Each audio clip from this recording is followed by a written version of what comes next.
Pinch. She put a pinch of salt on her food. Sift. Sift the flour finely before adding it to the mixture. Break. She is breaking an egg into a bowl. Knead.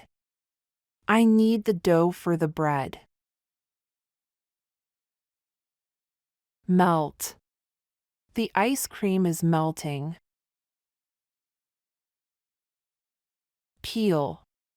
Please peel a potato for cooking. Roll out. Roll out the dough again into a rectangle. Spread. Please spread some butter on this slice of bread. Fry. She is frying a fish for dinner. Drain. I drain the pasta, then I share it out between 2 plates. Pour.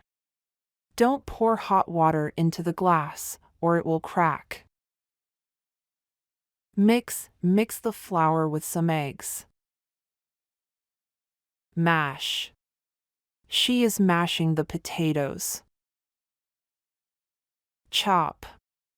I need to chop the tomatoes for the dish. Squeeze. Can you squeeze the lemon onto the fish? Slice. Would you like another slice of pizza? Grate. Grate the cheese into a mixing bowl. Sauté. Sauté the onion for 2 minutes. Boil. The water is boiling. Steam. The kettle was steaming on the stove. Grill. Grill the fish for 5 minutes on each side. Roast. She is roasting the chicken. Blend. Blend all the ingredients together. Bake. We are baking bread in the oven. Add. I like to add milk to my tea.